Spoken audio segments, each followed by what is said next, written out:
कबीर साहब ने एक बात कही है, कबीरा मन निर्मल भया जैसे गंगा मीर, पीछे पीछे हर फिरे कहत कबीर कबीर।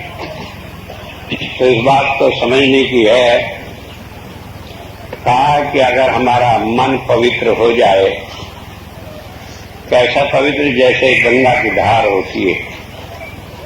ये गंगा नहीं जो हम देख रहे हैं, जिसमें सारी गंदगी का खजाना भरा पड़ा है, बल्कि उस पवित्र गंगा की बात कही गई है जो शिव की जटाओं में आकर उसके नख से निकलकर इस संसार में बहती है। उस गंगा से मुराद है जो संतों के द्वारा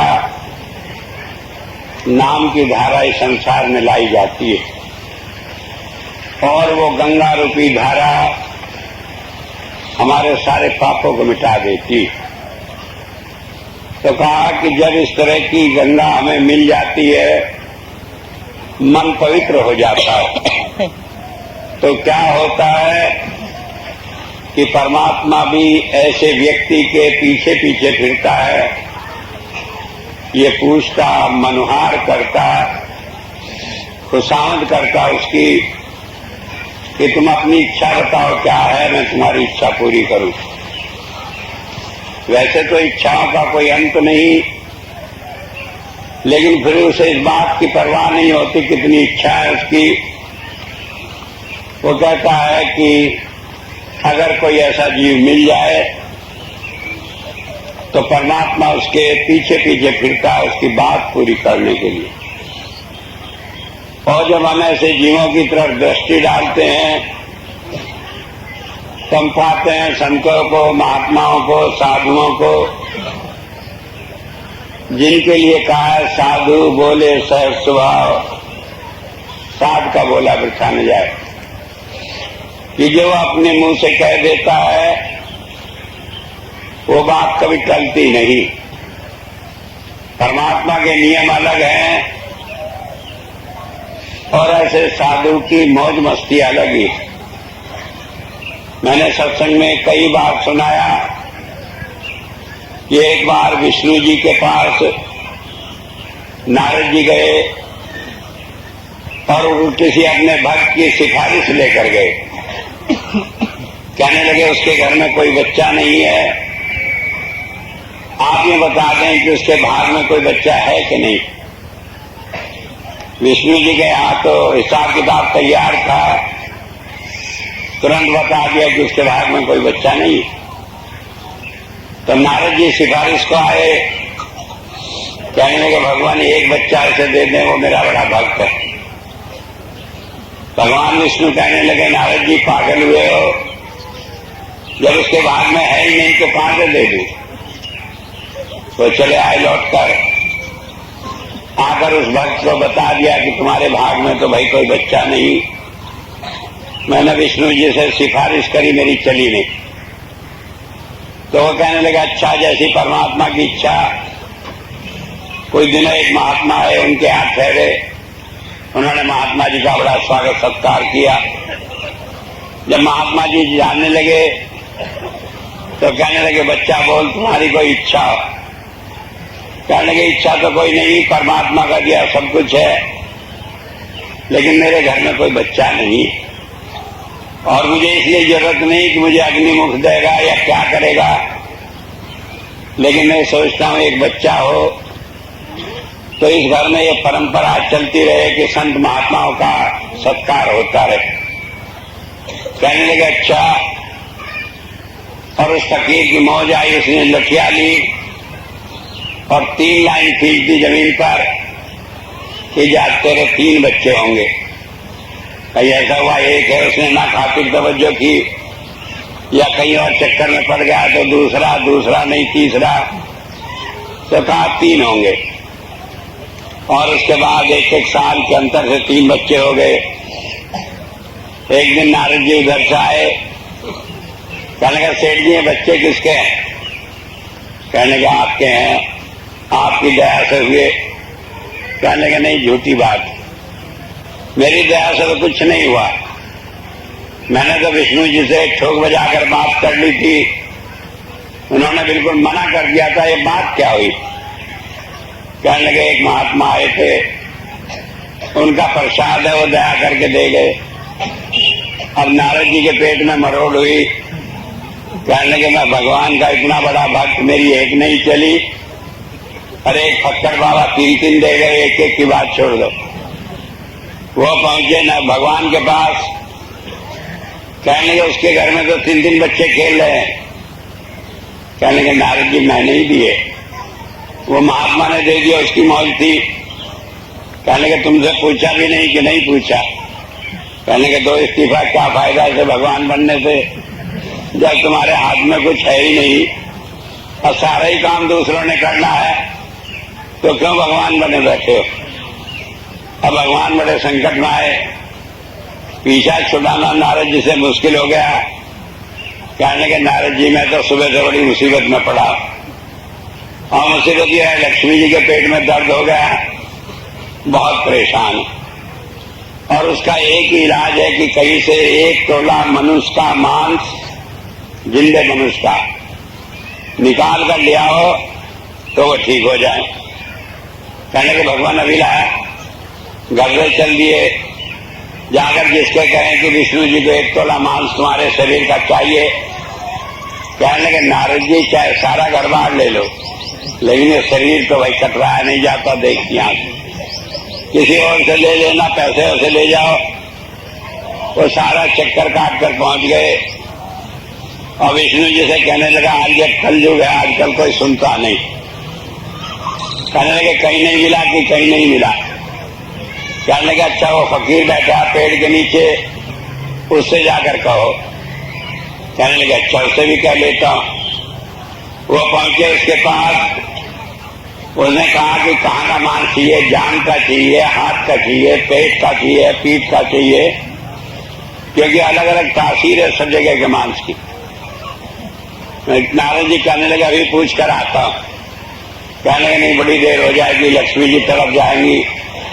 चाकू लिया, सब जगह का निकाल कर दे दिया। कहने लगे जहां का काम आए वहां का काम में लगा लेंगे, बाकी फेंक देंगे, लेकिन तुम जाओगे तो बड़ी देर होगी, लक्ष्मी जी को तकलीफ होगी।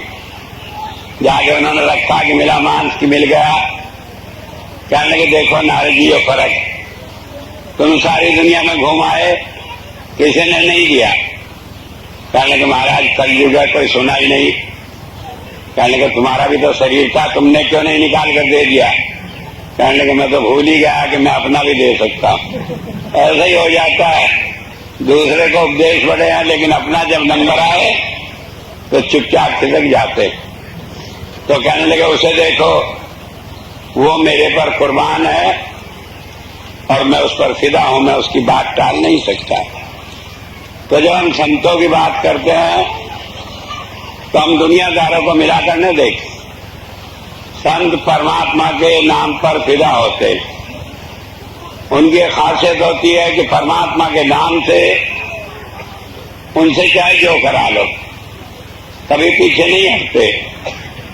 तो कहा इसमें कि जब हम परमात्मा के नाम के साथ जुड़ जाते हैं, कहा कि मन पवित्र हो जाए। ये मन अपवित्र कब होता है? जब दुनिया में जुड़ा होता है। जितना ये मन दुनिया में फंसता जाता है, ये गंदा होता चला जाता है। जितना ये मन दुनिया से हटकर परमात्मा में लग जाता है, उतना पवित्र हो जाता है। इसलिए हुजूर ने एक फार्मूला दिया था, गॉड फर्स्ट वर्ल्ड नेक्स्ट, कि भाई मुझे तो पहले परमात्मा चाहिए, दुनिया जाए भाग में। और सारे संतों का यही नजरिया रहा। मीरा ने कहा कि मैं तो दुनिया के ऊपर खाक डाल दी, मुझे तो एक तो गिरधर का नाम प्यारा है। तो बात ये समझ लेने की है कि जब हमारे जीवन में वो घड़ी आ जाती है कि हम परमात्मा को दुनिया की हर चीज से ऊपर रखते हैं, तो ये मन पवित्र हो जाता है। फिर लाख कोशिश करे, दुनिया कुछ कहे, इसे अपने फक्कड़पन पर ही मस्ती आती है कि मैं तो ऐसे ही ठीक हूं जैसा हूं। उसे इस बात की परवाह नहीं होती कि दुनिया क्या कहेंगे। कई आदमी मेरे से मिलते हैं, कहते हैं, लोग कहते हैं कि सत्संग में ही लगा रहता है, घर की परवाह ही नहीं, बाल बच्चे पढ़ते नहीं, बिगड़ गए। मैं कहता हूं तुम्हें कैसे लगा? कहने का बुरा तो लगता है। मैंने बुरा लगता है तो घड़ा अभी कच्चा है। कारण ये है, होना वही है जो भाग में लिखा है। बच्चे को बिगड़ना है तो उसका भी बिगड़ना है। जिसने हर सब्जेक्ट का ट्यूशन एक बढ़िया टीचर से रखवाया है, फिर भी फेल होना है। और जिसे पास होना है उसे म्यूनिसिपैलिटी के स्कूल में पढ़कर भी फर्स्ट क्लास आ जानी। तो होना वो है जो हमारे भाग में लिखा है। लेकिन इस भाग के लिखे को देखकर अगर हमारा मन कहीं परमात्मा की भक्ति से विचलित होता है तो हमारे मन में कच्चाई है। तो कबीर ने कहा कि अगर हमारा ये मन खड़ा हो जाए, कभी इसमें ख्याल ही ना आए कि हम दुनिया की चीजों को परमात्मा से आगे दर्जा दें, तब फिर वो परमात्मा हमारे पीछे पीछे फिरता। कहे भाई फिर पीछे फिरने की क्या जरूरत है? जब आदमी के सिर से ऊपर पानी उतर गया फिर उसे कुछ करते रहो। जब आदमी मर गया उसे लाकर रखो, मलाई के लिए खा ले, ऐसा नहीं। कारण ये है जब हमारा मन मर जाता है तब हमारी आत्मा जिंदा हो जाती है और दुनिया की जो भी इच्छा हम सोचते हैं, करते हैं, वो सारी परमात्मा पूरी करता है।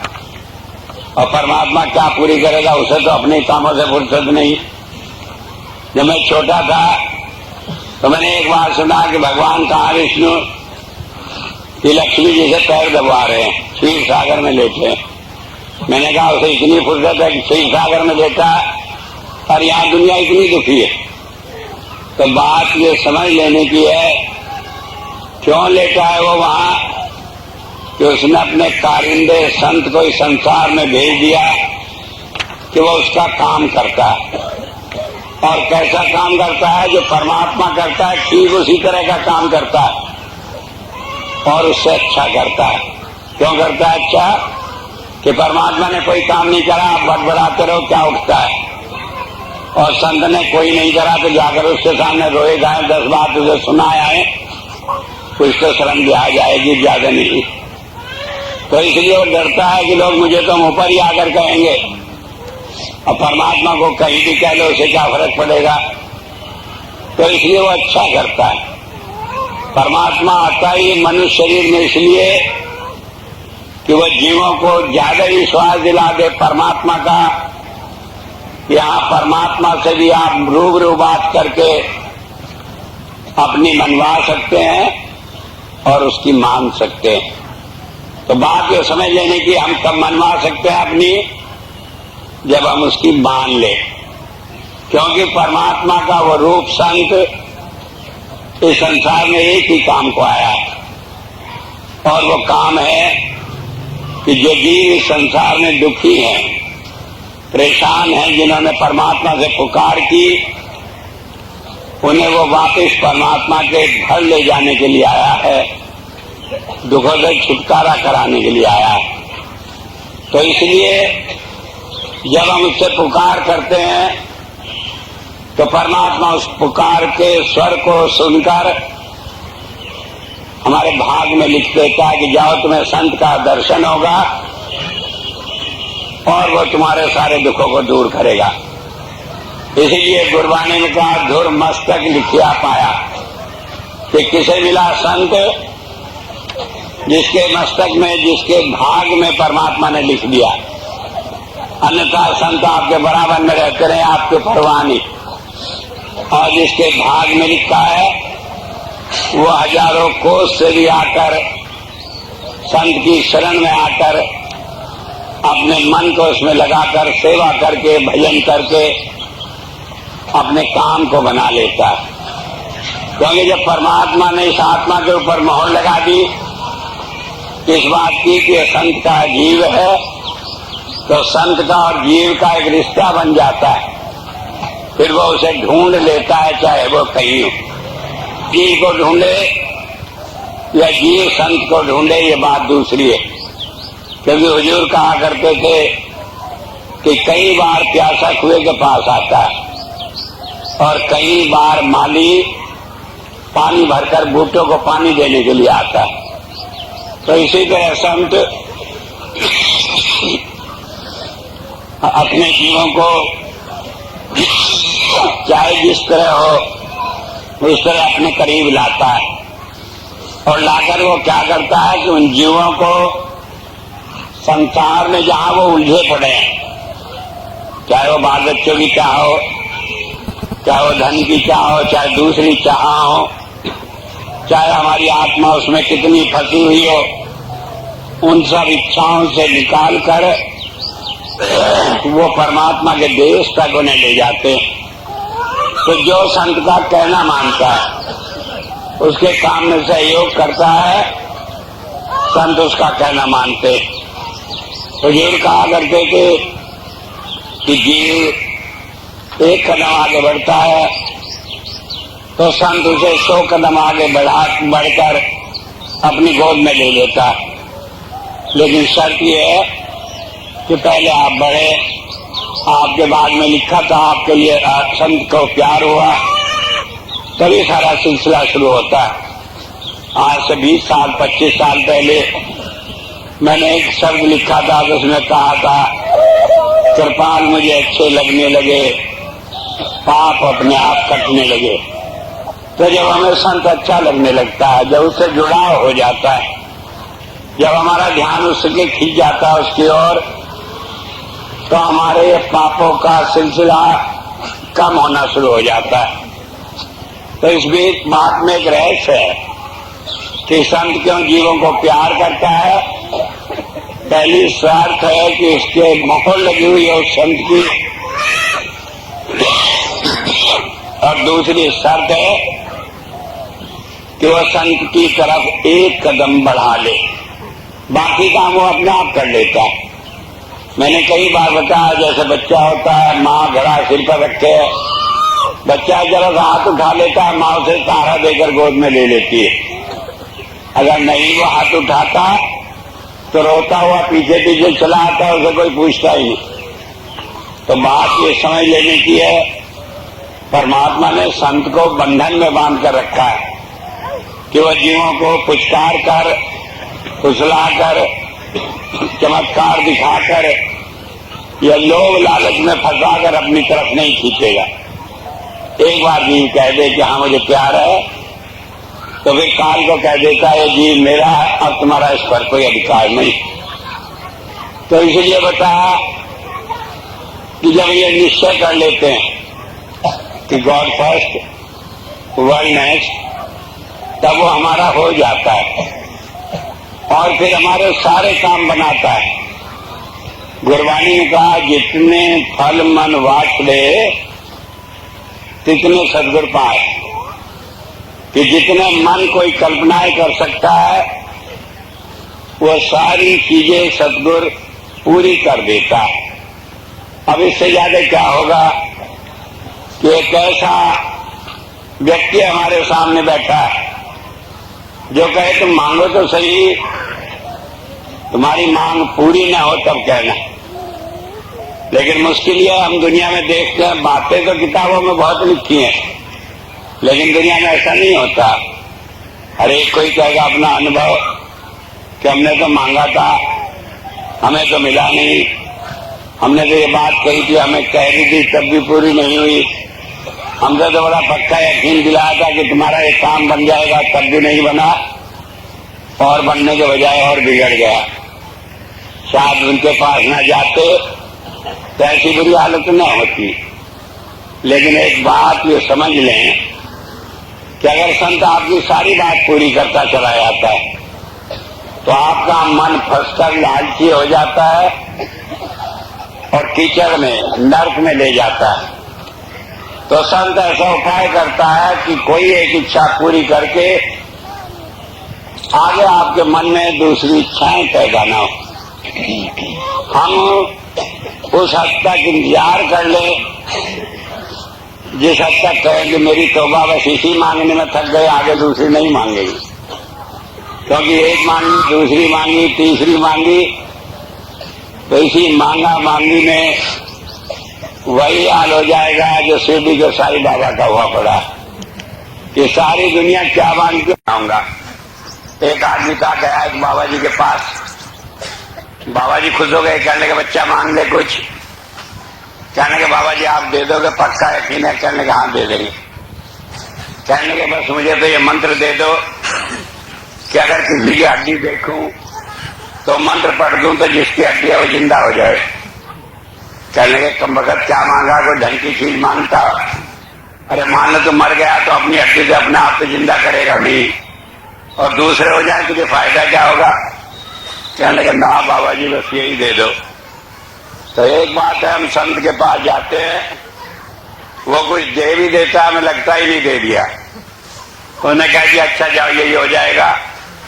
कहा भाई हड्डी इकट्ठी करो, उन पर पानी छिड़को, ये मंत्र पढ़ देना और वो जिंदा हो उठेगा। अब वो आदमी चल दिया, सोचा कहीं बाबा जी ने बहका ना दिया होगी टालो से बला को। अब मैं घर गया, करो गया, फूंक मारो गया, कुछ हुआ ही ना। तो जंगल में जा रहा था, सोचा जरा ट्राई कर लूं, तो वहां कहीं दो हड्डी मिल गई, उसने ली, पानी छिड़का, मंत्र पढ़ा और शेर की हड्डी थी, शेर खड़ा हो गया जिंदा।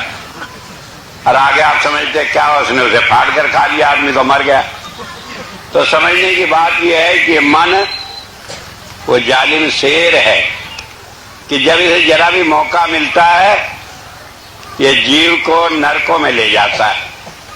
तो संत हमें देता है, लेकिन इस मन के चंगुल से छुड़ा कर देता है। ऐसा नहीं देता है और बिना मांगे देता है। और कई बार तो हम सोचते भी नहीं कि उससे मांगे, अपने आप कहकर देता है। समय कम है, मैं ज्यादा टाइम नहीं लूंगा, लेकिन एक बात बता दूं। बहुत टाइम है? अच्छा, मैं बता रहा था कि मेरे साथ एक बार एक घटना घटी। मैं नौकरी में था, मेरा ट्रांसफर हरदोई को हो गया। मैं नहीं चाहता था कि हरदोई में आऊं।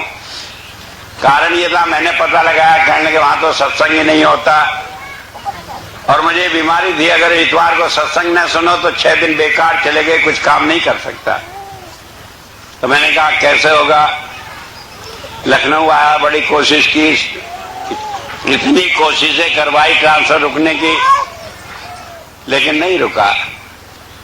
एक दिन डायरेक्टर ने बुलाकर कह दिया कि सारी दुनिया कहे मैं तुम्हारा ट्रांसफर रोकूंगा नहीं, हरदोई जाना पड़ेगा। मैं अपना घर चला गया। क्या करता, रोज भजन पर बैठता था। उस दिन बैठा, महाराज जी आए, कहने लगे भाई तो हरदोई नहीं जाना चाहता।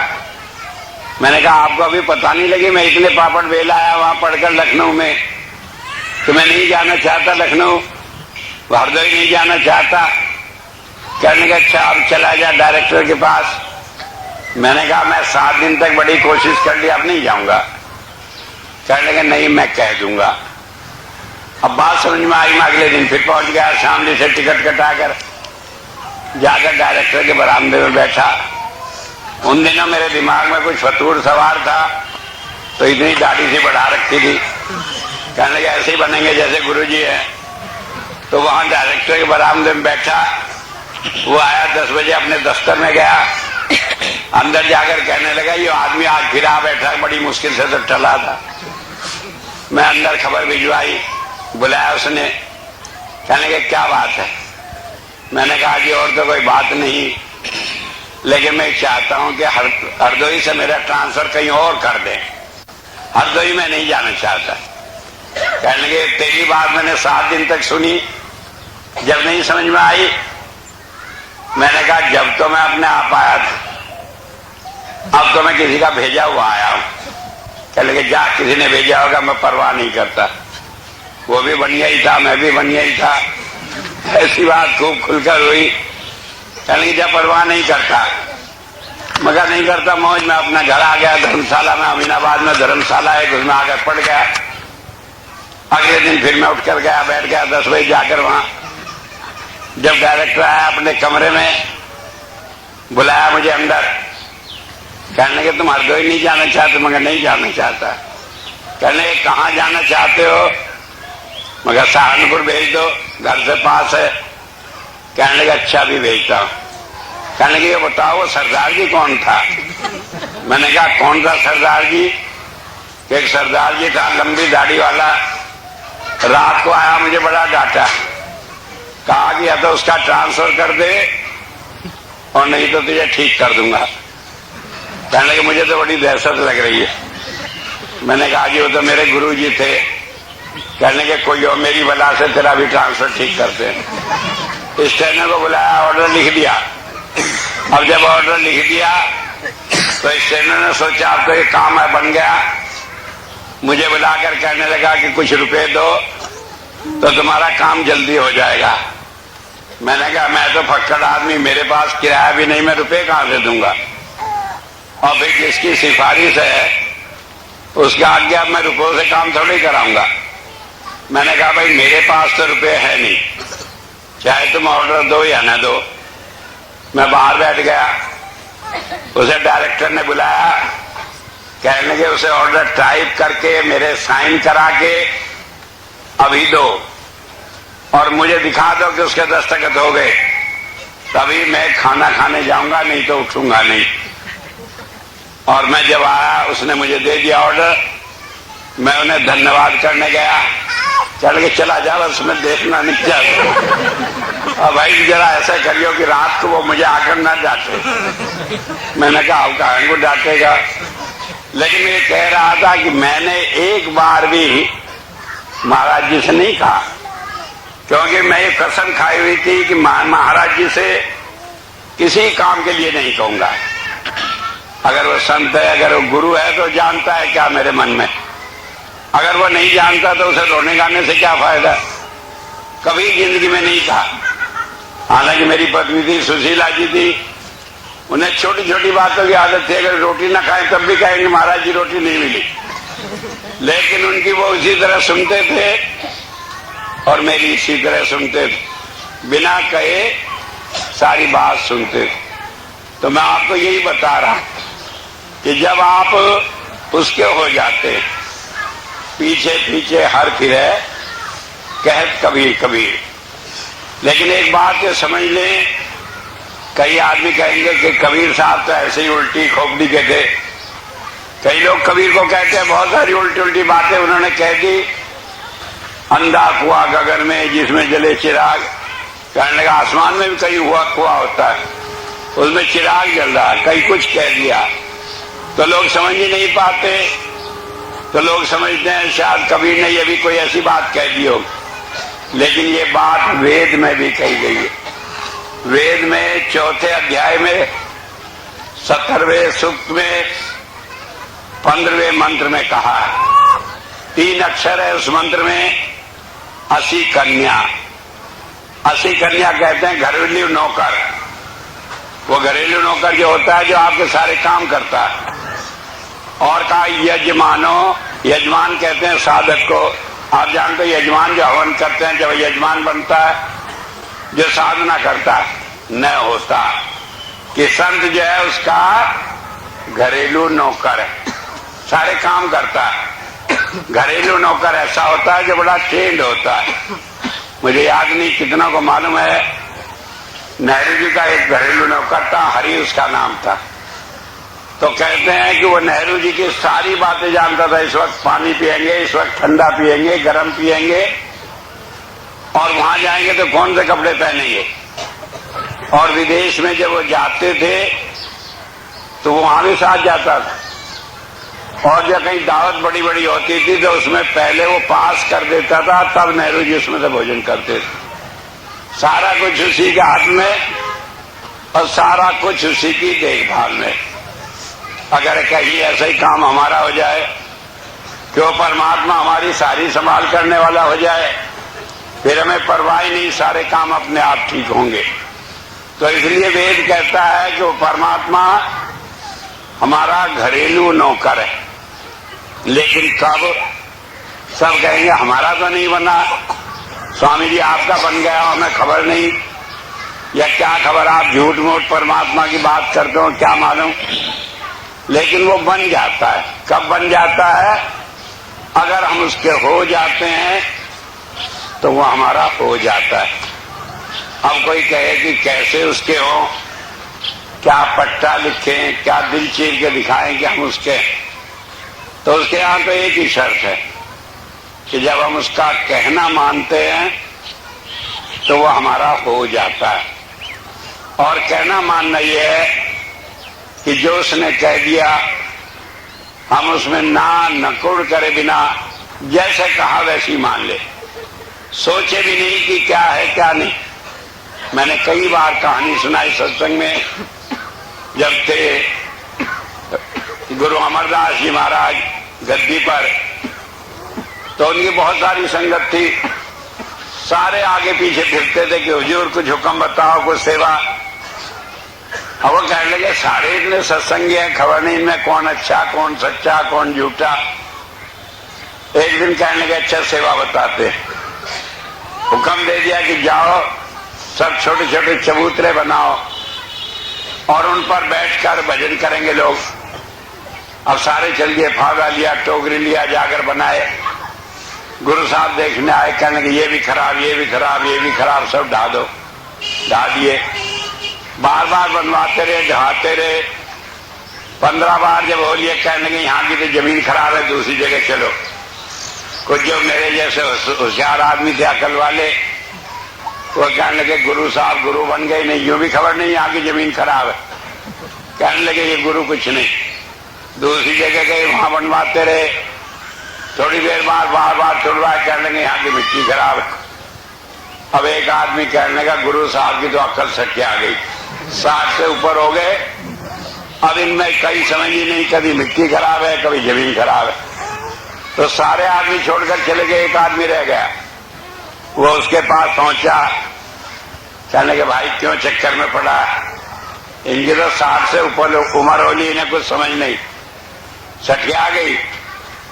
तो आदमी रो पड़ा, कहने के एक दुनिया में गुरु तो ऐसा था कि जिसे अकल थी, अगर उसी की सठिया गई तो भी ठीक किसकी रह गई। कहने के अगर सारी जिंदगी भी कहे तो ऐसे चबूतरे बनाता रहूंगा, तोड़ता रहूंगा। गुरु साहब आए, गले से लगा लिया, कहने एक आदमी है कहना मानने वाला। गुरु साहब के जमाने में एक होंगे, लेकिन मैं इस एक को लेकर संतुष्ट नहीं हूं, क्योंकि मैंने तो जिस दिन ये काम संभाला था उस दिन हजूर से ये वायदा लिया था कि जो जी मेरी साथ जुड़ा है वो सचखंड जाएगा, और सचखंड जाएगा तो कहना मानने वाला भी होगा, तभी तो जाएगा ना। तो इसलिए मैं चाहता हूं कि आप इन सारी मुसीबतों से बचने के लिए कहना मानने वाले बने। और उसके ऊपर भी मुसीबत आती है और आपको गुस्सा ही आता है तो अपने मन में एक दफे कह ले, कहने की खबर नहीं गुरुजी कैसा है, हमारे तरफ ध्यान नहीं देते, लेकिन रखें अपने मन में ही, बाहर ना आने दे, क्योंकि वो हमारे मन की जानता है। वो जानता है इसमें विश्वास पैदा हो रहा है, वो उसमें विश्वास पैदा करेगा, काम करेगा और आपकी जितनी शंकाएं हैं उन सबका निवारण करेगा। तो 100 बात की एक बात है कि आप कहना माने, तो कलयुग में यही एक सहारा है जिसके सहारे आप उस स्थिति को पहुंच सकते हैं जिसमें आदमी परमात्मा बन जाता है, आदमी संत का रूप बन जाता है, आदमी अपने लक्ष्य को प्राप्त कर लेता है, उसे कहीं इधर उधर भटकना नहीं पड़ता, आवागमन में आना नहीं पड़ता। और ये बात मानना बड़ा आसान है अगर आप थोड़ी देर गुरु का यकीन कर लें, और ये बात माननी बड़ी असंभव है अगर आपको गुरु पर विश्वास नहीं आया। तो एक बात समझ लेनी कि अपना विश्वास दृढ़ करके रखें, और मैं ये नहीं कहता कि वो ऐसा दृढ़ विश्वास करके रगड़ा देता रहेगा, सारे काम आपके बनेंगे, लेकिन एक बात समझ लें, जब तक हमारे दिल में गलाजत भरी पड़ी है, जब तक हमारे दिल में दुनिया की चाह बनी पड़ी है, तब तक ये राम नाम का बूटा फलता नहीं। इसके लिए चाहिए वही पानी राम नाम का, और इसके लिए चाहिए वही वातावरण कि हम गुरु का कहना माने और उसके कहे में रहेंगे, तो हम देखेंगे कि हमारे सारे काम भी बनेंगे और हम मोक्ष भी प्राप्त करेंगे। हमें इस दुनिया में कोई परेशानी नहीं होगी, दिक्कत नहीं होगी। इतनी बात कहकर ही मैं अपनी बात को समाप्त करता हूँ।